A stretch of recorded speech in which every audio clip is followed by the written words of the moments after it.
Hello, and I'm jumping on today because I want to talk about choosing your practitioners that you decide to work with on your healing journey. Some people don't like that word, healing journey, but anyone that you're seeking treatment from, sessions with, any language that you want to give to that. And I do think it's really important that you realize that not every practitioner is for you, not every modality is for you.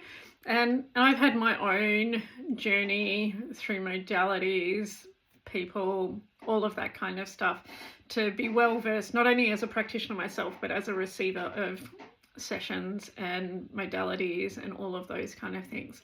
That doesn't make one right or wrong, better or worse, or anything like that. This journey is about finding what works for you. That is my core premise in all my work, is finding what works for you. And hence, if I don't actually feel like I'm the right practitioner for you, I will tell you, encourage you to see someone else.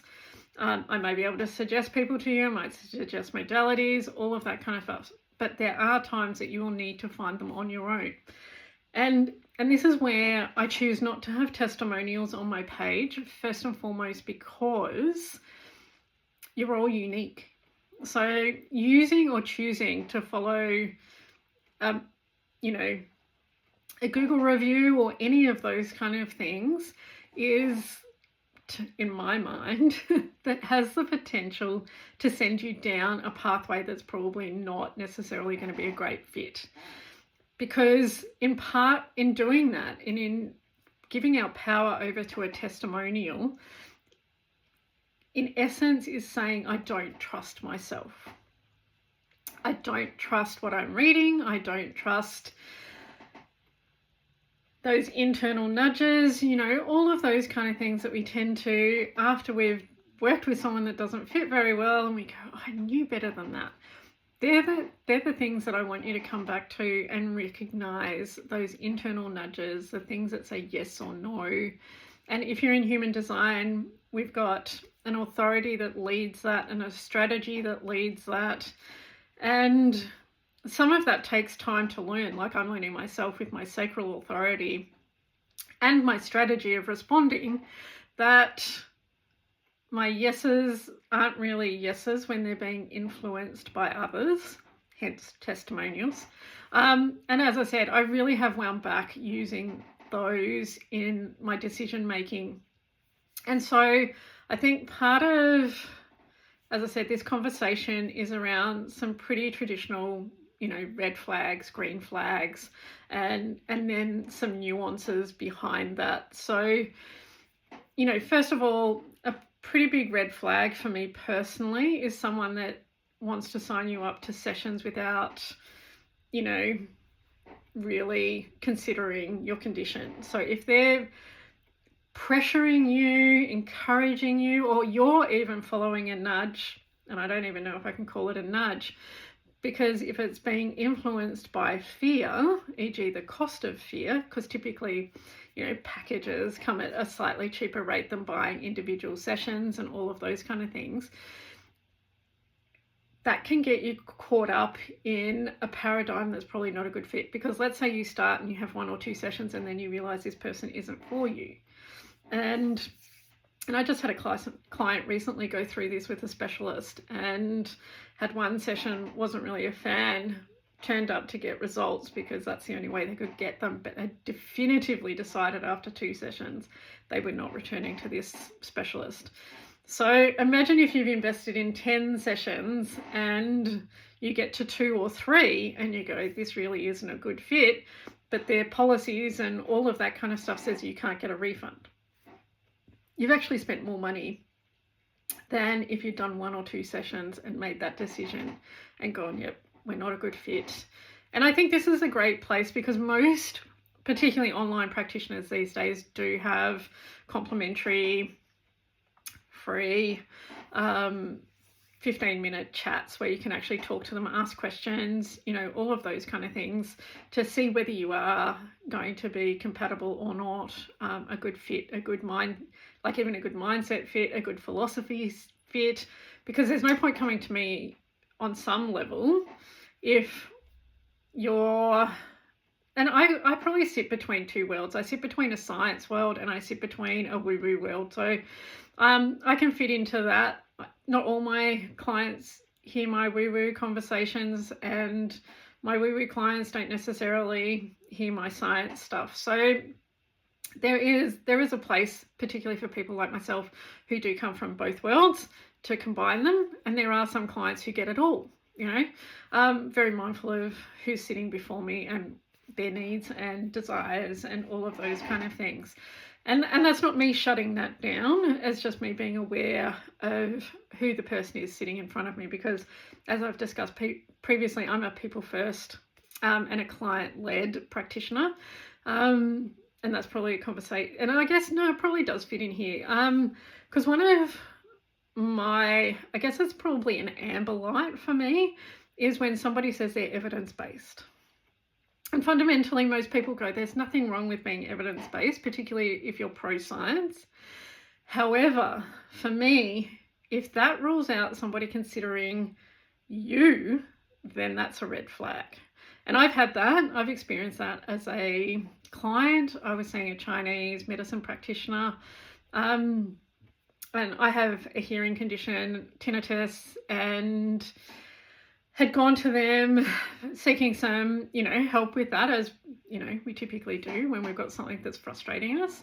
And because mine's there 24/7, it fundamentally doesn't switch off. I actually wear hearing aids that cover it up to a large majority, and have made my life so much more enjoyable to live with them across multiple realms, because I do actually have hearing loss and all of that kind of stuff. So, and I went to them thinking that they were helping me with this, and sleep is obviously an issue when you're hearing the ringing noise, the middle of the night, keeping you awake, all of those kind of things. And they gave me some herbs that was meant to help with sleep. They didn't help me with sleep. They actually wired me right up.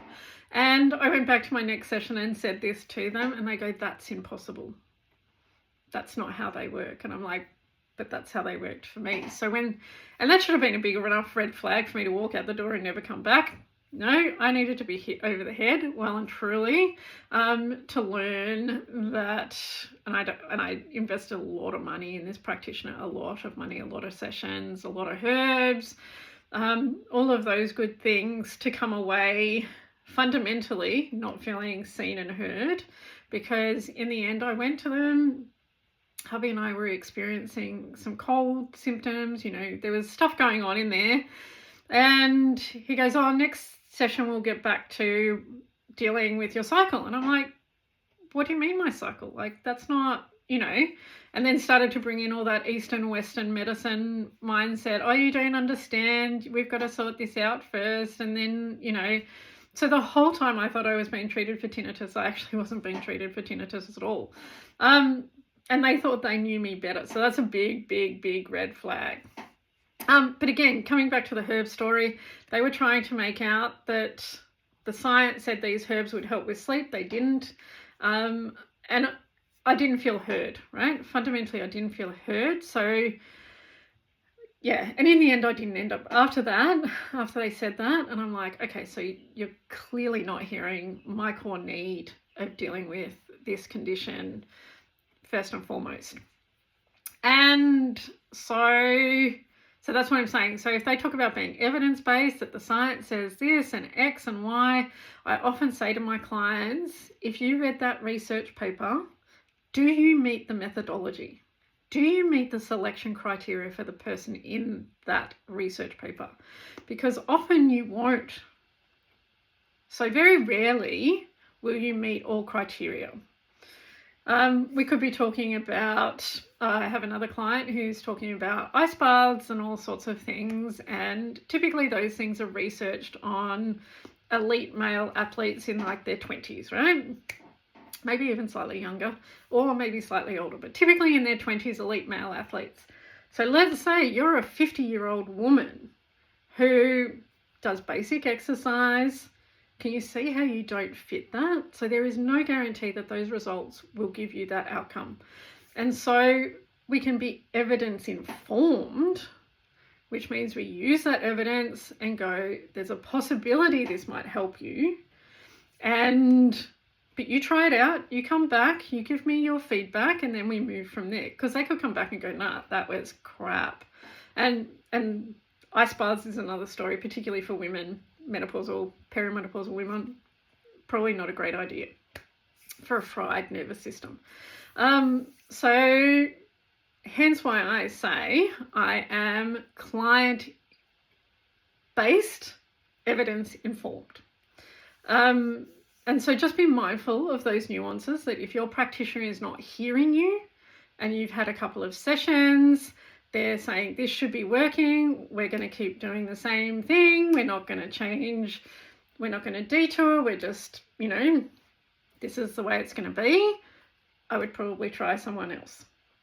And that's just my recommendation. That's not, again, when you're sitting in that room with that practitioner, my hope for you is that you are seen, heard, and witnessed in whatever experience you're going through.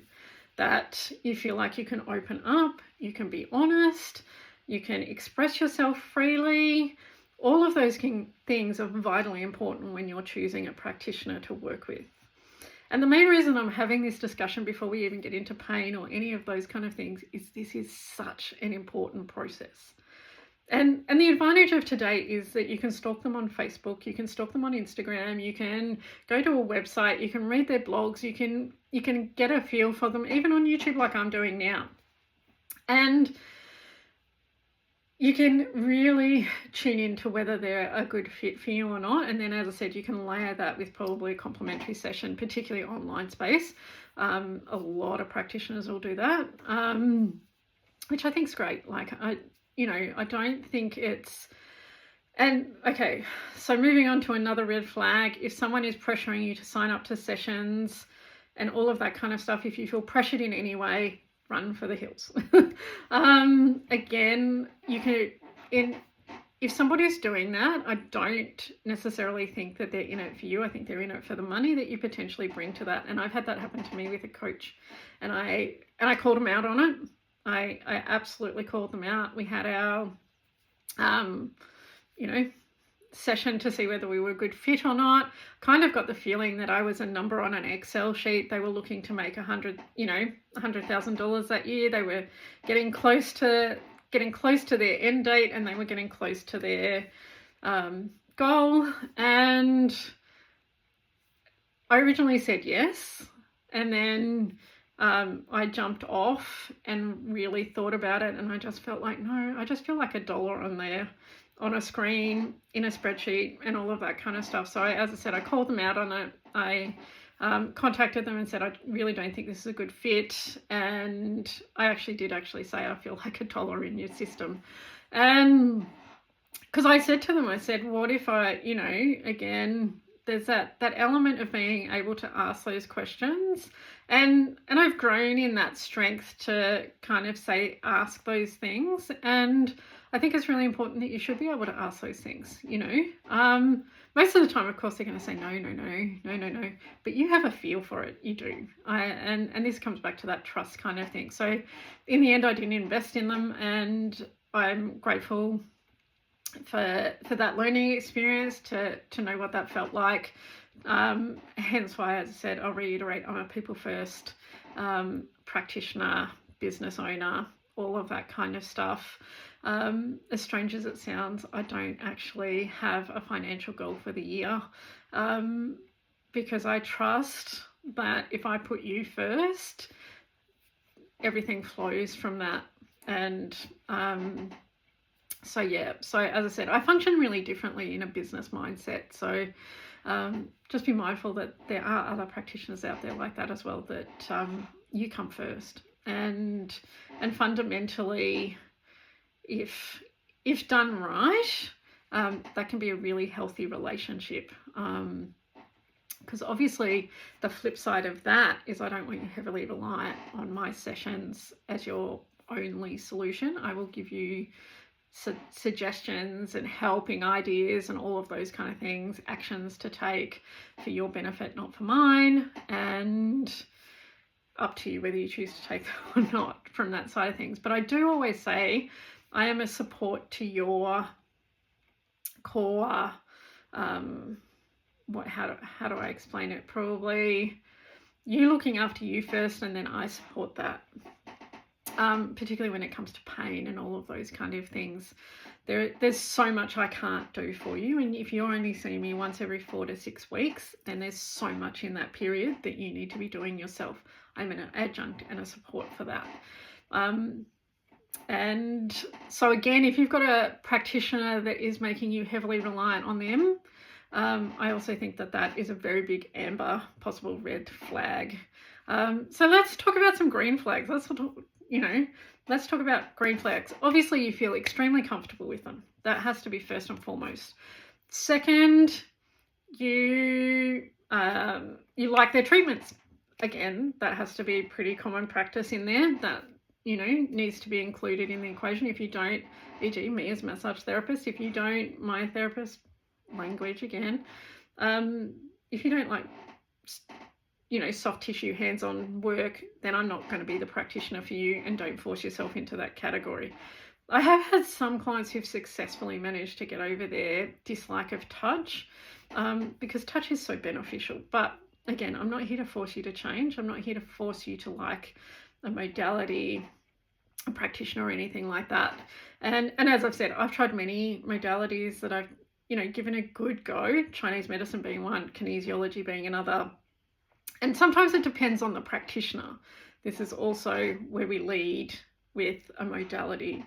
So if in the past you've had a terrible experience with a massage therapist, that doesn't mean you're going to have the same experience with me. So let's, again, it comes back to comfort, and an ability to trust the person that you're talking to, the ability to feel seen by them, all of those kind of things. So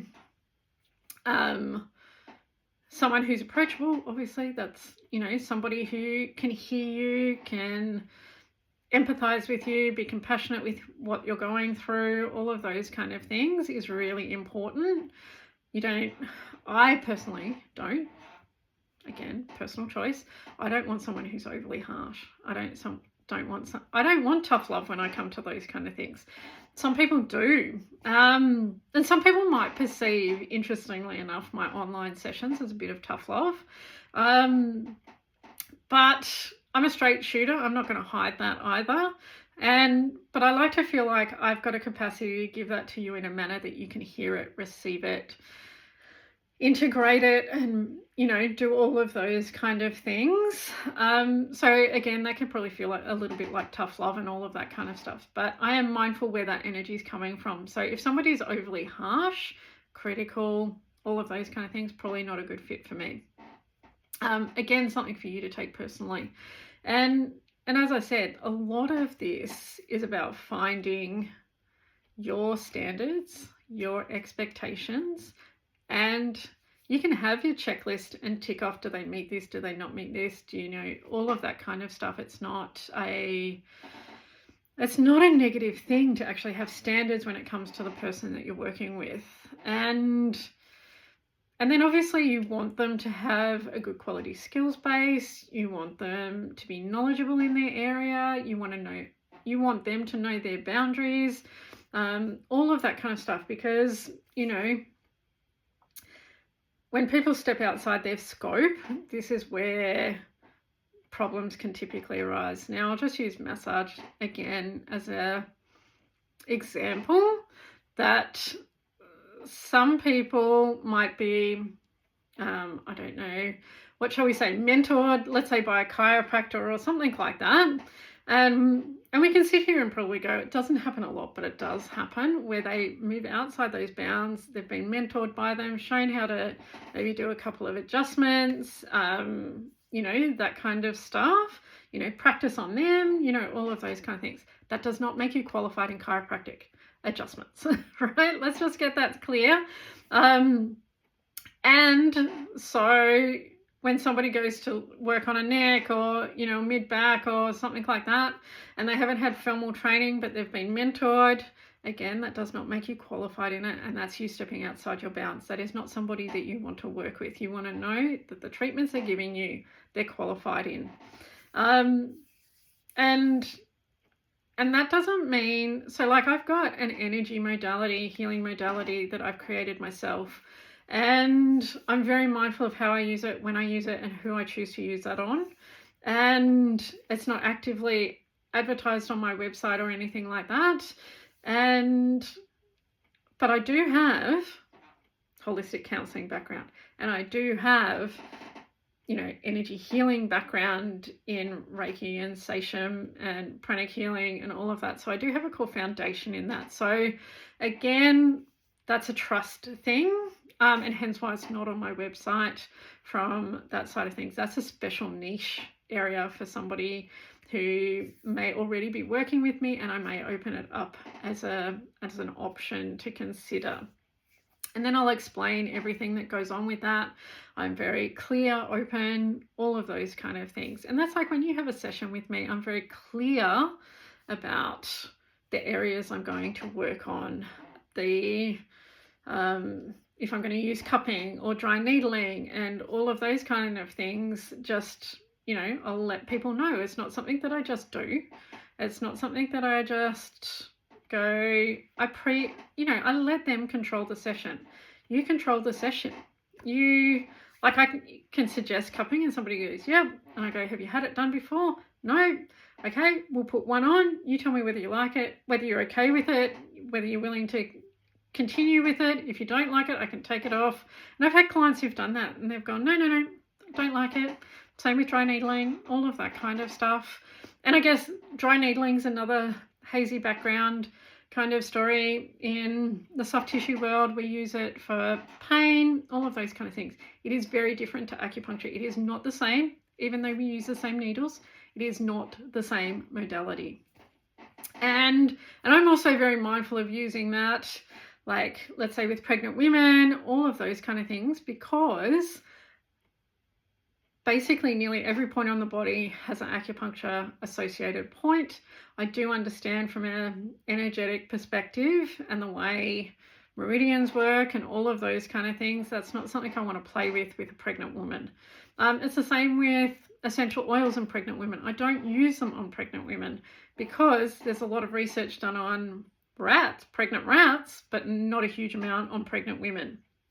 For the obvious reasons and all of that kind of stuff. There is a push now, and it's just a slight segue, there is a push now to try and get a lot of current data on actually pregnant women. But clearly there's a risk involved if there's going to be a risk to the fetus or the mother or any of those kind of things. And we know in the past there's been some terrible outcomes from experimenting on pregnant women. So hence I don't. So clear again. And I think, as I said, that's part of deciding whether someone's for you, is the standards they set themselves. Like, as I said, I'm client-informed, client-based, evidence-informed. So I make that clear to my clients. I let them know that, something that I think might work, give it a go. Does it work for you? No. And often when a client comes to me, I will say at the end of a session, if we've tried something new, just track whether that was better, worse, or no different, so that we can, gather some data and move from there. So again, I think there's a couple of circles in there. Obviously, you're at the center. You're at the center of that. And if your practitioner is not making you the center, and if you feel like they're just asking you to keep coming back for session after session, they're not actually listening to your feedback, and they're not adjusting their treatment, and they're just, keeping on going, then that's probably a red flag for you to consider, regardless of their name, regardless of their position, regardless of whether they've got a doctor title or not. Any of those kind of things does not necessarily make them right for you. So as I said, you need to be at the center of the conversation. You need to feel valued as a client and not just a dollar in their bank account.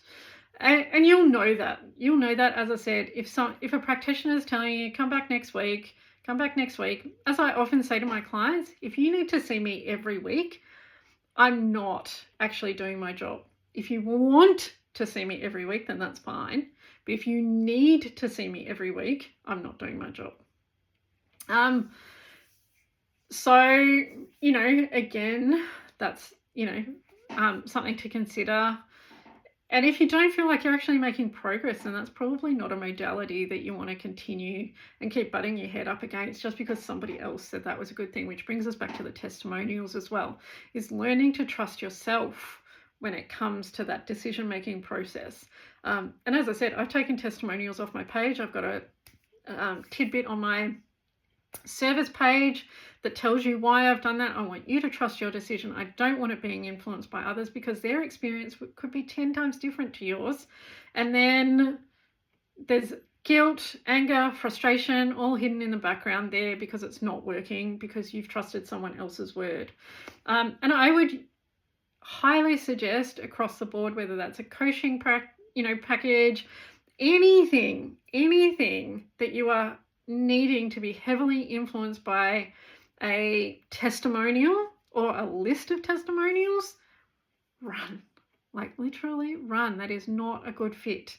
It should easily be a confident yes or no. If it's not, dive deeper or seek out a connection call, a good fit call, whatever people want to call them, to see whether that's a good fit or not. And I would say if you have bought a package, like let's say you have bought a package, I've signed up for a program recently, completely burnt by, still paying it off. I've still got, 2 payments left, because I wasn't given a get out clause, right? They significantly changed the program, and I feel like I should have had the choice to get out when they did that, but that's not their policy. So I'm honouring that policy. I have touched base with staff members, all of that kind of stuff, made it abundantly clear I won't be renewing, I won't be ongoing, and because I was choosing to honour my side of the equation, even though they didn't. So I guess part of a green flag would be if you've tried a couple of sessions, it's not a good fit, that you can actually get out of that agreement. Some will say that unless you make a commitment, you're not going to invest and you're not going to get the results and you're not going to do all of that.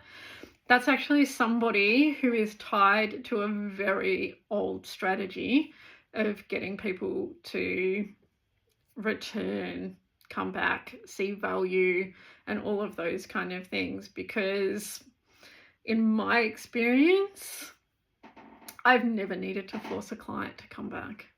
I've got clients I've now been seeing for 24 years, and not once have I, I've never done cold calling to go, we haven't seen you in a while, do you want to book in? Never run my practice like that. Never. Your choice. Your choice is the core foundation behind all of that. And I do state that on my website as well. 1 session, many sessions, your frequency, your choice. I will never force you into a session if you don't feel like it's a good fit. Hence why I only offer 1 session. I don't do packages. And again, they're my standards. I set that my standard because that's what I would like to experience on the other side. Having been in a couple of, gone through a couple of negative experiences, and quite a few negative experiences, to be honest, which I like to think helps me help you make better choices. And again, that's not to say that I'm the choice for you. This isn't what this conversation's about. It's about you finding the right practitioner for your journey, and as a healing journey, self-care journey, any of those kind of things. I want you to have successful sessions. I want you to receive, I think having come from modalities that have left me pretty jaded, I don't actually want that for other people. As I said, I want, sessions where you feel like you leave better than when you came in the door. I think that's a good sign of a good session. And that doesn't necessarily mean you're pain-free in my story or anything like that, but you've felt heard, you've had, your request has been received. You've received that, and you've, as I said, left feeling better than when you arrived in my room. So I'm going to leave that there. There's a couple of clear red flags, some amber flags in there, some green flags in there. And what I do encourage you is creating your own list. I'm guessing most of you who've, particularly a chronic pain patient, would have plenty of your own standards that you want to have met. And I think if you've got a clear list, it makes it easier to rule people in, rule people out, any of those kind of things. And then, as I said, that's across the board. So that could be mental, emotional, physical, spiritual, all of that kind of stuff. There will be a practitioner out there that is a great fit for you. And I think, and I'm going to put a segue in here for practitioners who might be choosing to listen to this, you are not for everyone. And that took me a long time to learn. I changed how I practiced depended on what somebody said or any of those kind of things. And I recognize that my style of treatment is for a certain person. I'm pretty good at reading people. I can give most people what they want, all of that kind of stuff. Does that actually make us a good fit? That's something that only you can answer. And so as I said, it's a practitioner, and then as a receiver of that, not every practitioner is a good fit for you, and not every modality is going to be a good fit for you either. So having some standards, having some checklists, all good things for you to create a better outcome, because that's the ultimate goal out of this, is that. And again, from a chronic pain perspective, it might be just somebody helps you manage that. It's not going to be a cure. It's not going to be a solution. As I said, cure. Management is very different to cure, and that's going to be a whole other conversation. But again, finding a practitioner that works for you, trust that there is somebody out there. Don't write off a modality just because one practitioner didn't work for you, but inherently you liked the modality. Experiment with somebody else, all of those kind of things. Again, trust that there is somebody out there that will be a good fit for you. I think that's a core message. And again, create your own red, amber, and green flags for when you're sitting in a session, particularly as a first-time client or even a second or third-time client, going, yep, this is a good fit. I'm happy to continue. And if so, and they have packages and you want to buy them, then you know that you're going to be buying and honoring that, and they're going to honor it, and you're going to feel good about the exchange, as opposed to being pressured into prepaying for packages that should work but then don't. So again, the ultimate aim of this is you feeling good at the end of it. Again, I'm going to leave that there. Core basis, create your own checklist. We've all got them. We can't pretend that we don't, but if we bring it to the forefront, it's much easier to sit in a session and go, yep, no, and move on. Good, better for everyone, because this ideally saves you time, energy, and money from that standpoint. And until next time, I hope you enjoyed this.